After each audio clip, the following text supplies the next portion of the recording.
Good morning, welcome back. उम्मीद करते हैं आप सब बहुत बहुत अच्छे होंगे। आप सब यहाँ बहुत अच्छे हैं। तो जुगल का ब्लॉग कंटिन्यू करने से पहले मैंने सोचा कि आपको एक फेस पैक बता दूं। अभी ऑरेंजेस बहुत आ रहे हैं, तो एक ही स्लाइस है ये ऑरेंज का जूस है। ऐसे हाथ से निचोड़ दिया मैंने। हाँ हाँ तो ये ऑरेंज का जूस है। अच्छी तरह से इसको निकाल देने का जूस। फिर इसमें ये कोकोनट ऑयल है। थोड़ा सा कोकोनट ऑयल डालने का है अपने हिसाब से। अगर आपका बहुत ही ऑयली है तो कम डालिए। मेरा ड्राई है तो मुझे ज़्यादा चाहिए। थोड़ा सा हनी और मेन इंग्रेडिएंट है इसमें फिटकरी है। मैंने थोड़ा सा पीस के रखा हुआ है, तो मैं इतना सा पिंच भर फिटकरी डालूंगी इसमें और मिक्स करेंगे और 10 मिनट के लिए छोड़ देंगे। उसके बाद फिटकरी अच्छी तरह से एक बार इसमें घुल जाए ना, उसके बाद हम फेस में इससे मसाज करेंगे और सूखने के बाद वॉश इट। इस तरह से पतला ही रहेगा। अगर आपको पैक लगाने का, जैसे मैं मसाज करने का यूज़ करती हूँ इस तरह से, पैक नहीं करती क्योंकि मेरा फेस बहुत ड्राई हो जाता है। तो अगर आपको फेस पैक लगाना है ना, तो इसमें बेसन डाल दीजिए या चावल का आटा, या वो भी नहीं है तो सादा आटा जो अपना रहता है जिससे रोटी बनाते हैं वो भी डाल सकते हैं आप। तो ये आप जब लगाओगे ना, थोड़ा थिक हो जाता है। No filters, nothing. ये मत सोचिए कि फिल्टर्स यूज करते हैं। ऐसे बहुत सारे लोग जो इंस्टा में बनाते हैं ये फेस पैक का एंड ऑल, सब फिल्टर्स यूज करते हैं। तो मैं बिल्कुल भी इसमें फिल्टर्स नहीं, जो नॉर्मल कैमरे से ही फोटो ली जा रही है। और ऐसा भी नहीं कि मेरा कैमरा बहुत ही अच्छा है, ऐसा भी नहीं है। थोड़ा जूस मेरे आंख पे चला गया, या आंख धो लेती मैं। आंख वॉश करके आ गई मैं। रब कर रही ना तो भी आई कैन फील कितना स्मूथ है, क्योंकि इसमें हनी है and coconut oil. Coconut oil भी वर्जिन कोकोनट ऑयल है। मतलब कि मेरी फ्रेंड है दीपाली, वो रहती है कर्नाटक में। रहती नहीं है, मतलब उसका गांव है कर्नाटक में। तो जब भी जाती है कर्नाटक में तो मैं उससे हमेशा मंगवाती हूँ। तो वहाँ पर क्या करते हैं, बहुत कोकोनट होते हैं कर्नाटक में। तो वो लोग कोकोनट लेके खड़े रहते हैं ऐसे रोड में। रोड में तो दुकानें रहती है उनकी, दुकानें रहती है लोगों की जो ऑयल बनाते हैं। उनके वहाँ ना कोकोनट पड़ा रहता है, सूखे कोकोनट पड़े रहते हैं बहुत सारे। अगर आप बोलोगे ना कि मुझे 2 लीटर 4 लीटर जितना भी कोकोनट का ऑयल चाहिए आप बोलिए, तो उनके पास मशीन रहती है। तो उस मशीन में वो लोग कोकोनट डालेंगे और तुरंत तुरंत आपको मतलब गरम का तो पता नहीं, गरम तो नहीं होता होगा। और तुरंत मशीन में प्रेस करके वो आपको ऑयल निकाल के देंगे। तो ये वो ऑयल है। तो मैं अभी धो के आई हूँ फेस।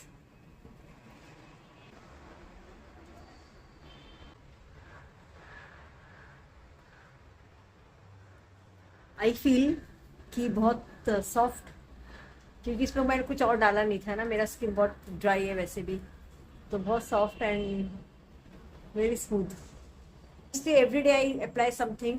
कभी संतरा, कभी पाइनएप्पल, कभी केला, कभी दही, कभी बीट रूट का जूस, कभी क्या कहते हैं इसको, टमाटोस, तो और आलू भी। तो जो मिल जाए आप मिक्स करके लगा दीजिए। बट उसमें honey and coconut oil. Coconut oil नहीं है तो घी डाल सकते हो आप, तो घी डाल दीजिए। एलोवेरा डाल सकते हो, बहुत सारी चीज़ें जो आपको पसंद है। तो ये फेस पैक एंड सब लगाने के बाद हम वापस चलते हैं अपने जर्नी में। हमने एंड किया था ब्लॉग अपना कि जुगल सात्विक थाली खा रहे हैं और मालपुआ विथ रबड़ी खा रहे थे एंड दूध पी रहे थे। उसके बाद नेक्स्ट डे का आज का ब्लॉग होगा, जो नेक्स्ट डे का रहेगा वो कहाँ कहाँ गए। तो एंजॉय करिए हमारे साथ तब तक। यहाँ जुगल वापस आश्रम में आ गए थे और ये देखिए चांद है, साइड में वीनस है छोटे से।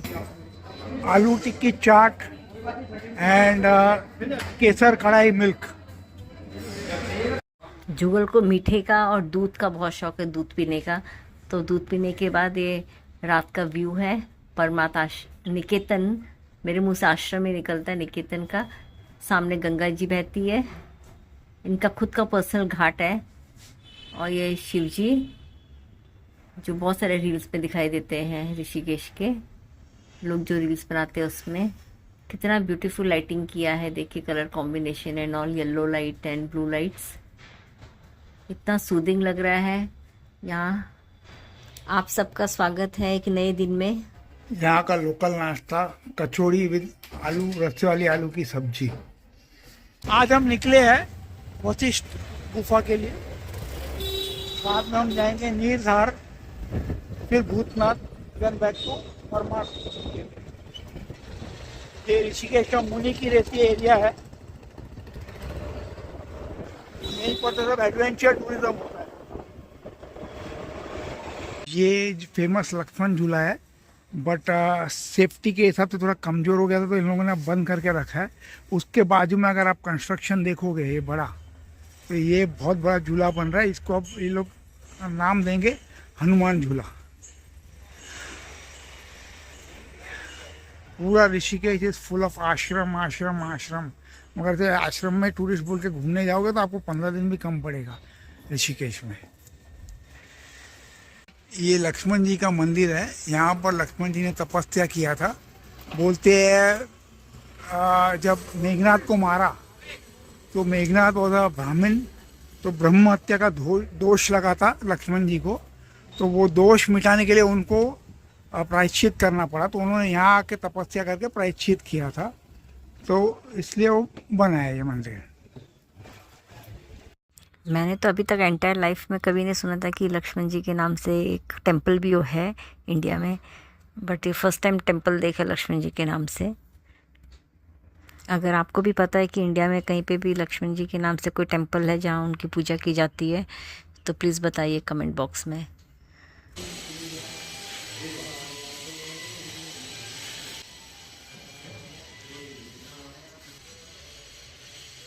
जय सिया राम, जय श्री राम, सिया राम लक्ष्मण। अभी हम ऋषिकेश से बाहर निकले।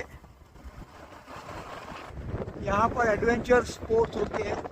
ये जो आपका स्पॉट दिख रहा है बंजी जंपिंग, ये टावर जो है उसी के लिए।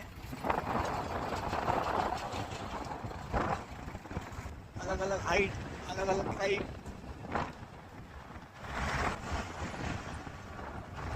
ऋषिकेश और ऋषिकेश के आसपास का एरिया ये शिवपुरी है। It's full of resorts and adventure sports activities के तुम्हारे स्पॉट्स है, पूरा भरा पड़ा है ये। ऋषिकेश एक हब बन गया है फॉर एडवेंचर स्पोर्ट्स। ये बंगी जंपिंग का स्पॉट है। ऐसे बहुत सारे जो स्पॉट्स आपको दिखेंगे इधर उधर। और अभी जुगल लोग जा रहे टूवर्ड्स वशिष्ठ गुफा। ये मेन केदारनाथ बद्रीनाथ हाईवे है। ये अभी हम पहुंच गए वशिष्ठ गुफा आश्रम। यहाँ से हमको आश्रम जाना है। गुफा जो है उनका, वशिष्ठ जी का, अरुंधति वशिष्ठ, ये हमारे गोत्र के भी जनक है। हमारा गोत्र वशिष्ठ है, तो ये भी एक कारण है मेरा यहाँ आने का। चलिए हम सब मिलके गाते हुए चलते हैं। चला जाता हूँ किसी की धुन में, धड़कते दिल के तराने लिए, मिलन की मस्ती भरी आँखों में, हजारों सपने सुहाने लिए। ओ चला जाता हूँ किसी की धुन में, धड़कते दिल के तराने लिए, ये मस्ती के तराने हैं। तो फिर क्यों ना चलूं मैं बहका बहका रे, मेरे जीवन में ये शाम आई है, मोहब्बत वाले तराने लिए। ओ चला जाता हूँ किसी की धुन में, धड़कते दिल के तराने लिए। Sorry for the inconvenience. अभी वशिष्ठ गुफा के यहाँ जाते जाते अब हम गंगा नदी के किनारे भी पहुँच रहे। अभी आपको यहाँ से गंगा नदी भी दिखाई देगी, और यहाँ पर एक पुल भी है जिस पे शूटिंग वूटिंग बहुत होती है यहाँ पर। बोलते डेस्टिनेशन वेडिंग का भी लोग फोटो शूट के लिए आते हैं यहाँ पर। तो जुगल पहुंच गए हैं वशिष्ठ गुफा में। तो यहाँ एक मंदिर बना है और छोटे छोटे आश्रम भी है यहाँ पर, जहाँ पे साधु लोग तपस्या करते हैं और ध्यान करते हैं। ये एक रहस्यमय गुफा है जो राम जी के गुरु श्री वशिष्ठ ऋषि जी को समर्पित है। इन्होंने यहाँ तपस्या की थी। ये गुफा करीब 3000 साल पुरानी है और ये गुफा 60 फीट गहरी है। अब हम पहुंच गए गुफा में। ये गुफा का रास्ता है। अभी अंदर फोटोग्राफी अलाउड नहीं है।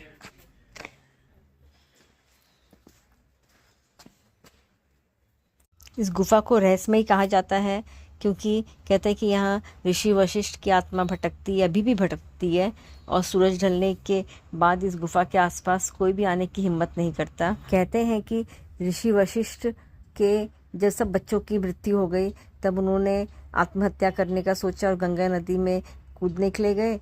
तब देवी माँ गंगा ने उनकी आत्महत्या को अस्वीकार कर लिया। तब वशिष्ठ जी की पत्नी माँ अरुंधति को ये जगह बहुत पसंद आई और उन्होंने कहा अभी से हम यहीं रहेंगे। अरुंधति माँ जो वशिष्ठ जी की धर्मपत्नी थी, उनका भी गुफा है यहाँ पर। वो जो हम देखे वहाँ पर वो वशिष्ठ गुफा था।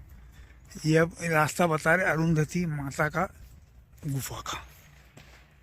ये पुल है, यहाँ पर लोग पुल में भी ऊपर वीडियोग्राफी वगैरह करने आते हैं। तो कहानी को आगे बढ़ाते हैं। तो माँ को ये जगह बहुत पसंद आई। उन्होंने बोला कि हम यहीं पे रहेंगे और यहीं पे एक आश्रम बनाएंगे और गुफा में तपस्या करेंगे। यहाँ पर भी राफ्टिंग हो रही है, राफ्टिंग पॉइंट्स भी है यहाँ पर। फिर 1930 में स्वामी पुरुषोत्तानंद ने इस आश्रम और गुफा को वापस से बनाया। ये देखिए बोट राफ्टिंग हो रही है। पत्थर देखिए कितने वाइट वाइट पत्थर पूरे। यहाँ पर गुफा है ये ऊपर अरुंधति माता का।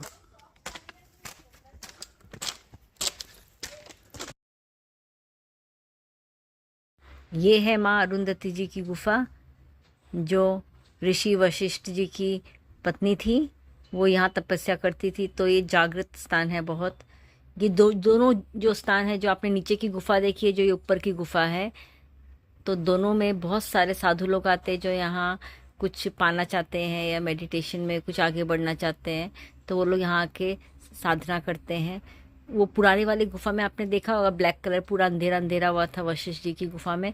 वहाँ जो कुछ चमक रहा है ना, वो सब लोग दिया जला के वहाँ ध्यान करने में लगे थे।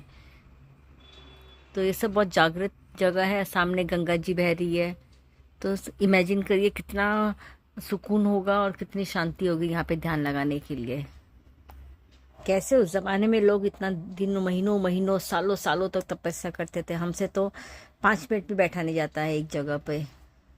श्री एम जो आज के ज़माने के मॉडर्न योगी है, महाअवतार बाबा जी के शिष्य भी है, उन्होंने भी यहाँ पर तपस्या की थी बोलते हैं। यहाँ आए थे वो।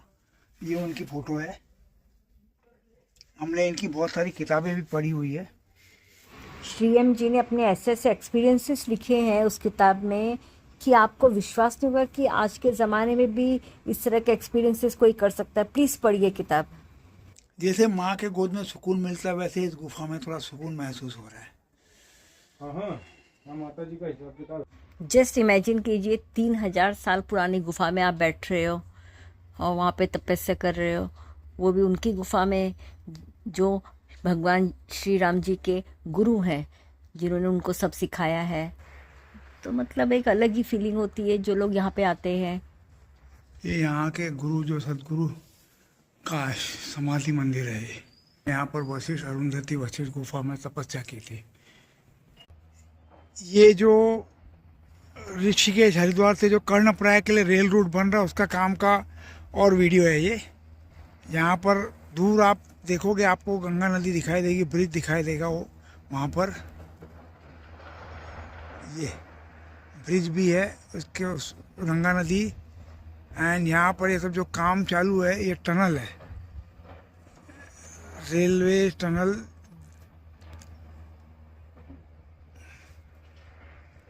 पहाड़ों में बहुत ज़्यादा डेवलपमेंट हो रहा है इंफ्रास्ट्रक्चर के मामले में, क्योंकि जब से मोदी जी की गवर्नमेंट आई है पिछले 10 साल में रोड बन रहे हैं, हाईवे बन रहे हैं, पुल नए बन रहे हैं। मतलब आप जहाँ देखिए बहुत बढ़िया काम हो रहा है। अभी जुगल निकल पड़े हैं नीर वाटरफॉल्स।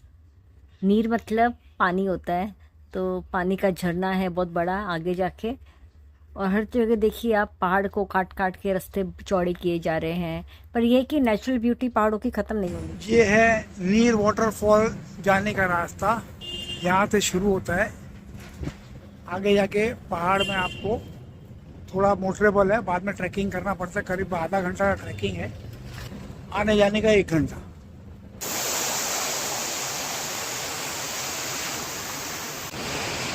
ऐसे लग रहा है जैसे पेड़ के बीचों बीच से पानी फूट के निकल रहा है।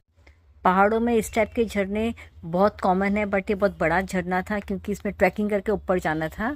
फिर ऊपर से जो मेन पॉइंट था जहाँ से झरना गिरता था, ये तो अभी नीचे से गूगल ने वीडियो लिया है। और पानी का क्लैरिटी देखिए, आपको स्टोन्स भी दिखाई देगा, इसमें पत्थर भी दिखाई देंगे, छोटे छोटे छोटे छोटे पत्थर। इतना क्लियर पानी, हम तो जब भी जाते थे मैं तो यही पानी पीती थी, बॉटल में यही भर लेती थी पानी, क्योंकि इससे अच्छा शुद्ध पानी आपको कहीं नहीं मिल सकता पूरे वर्ल्ड में। ये देखिए, आप गिन भी सकते हो कितने स्टोन्स है, इतना क्लैरिटी है।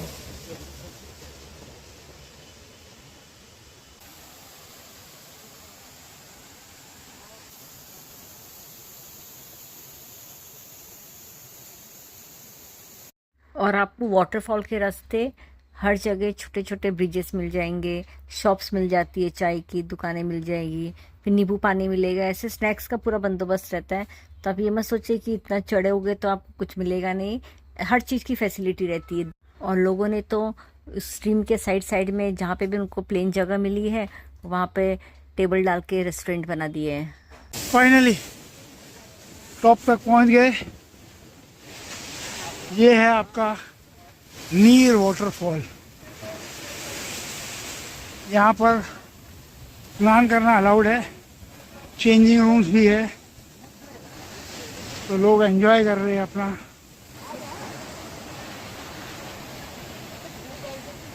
स्टॉल्स भी है थोड़ा टफ है, इतना भी नहीं पर थोड़ा टफ है। इन झरनों के बीच इनको एक छोटी सी बिल्ली दिखाई दी थी। तो फ्रेंड्स, अगर आपको मेरे ब्लॉग्स पसंद आए तो please like share and subscribe to my YouTube channel जो है पहाड़ी गर्ल शीला 2.0। ऐसे बने रहिए हमारे साथ, मिलते हैं एक नए ब्लॉग के साथ, तब तक बाय बाय।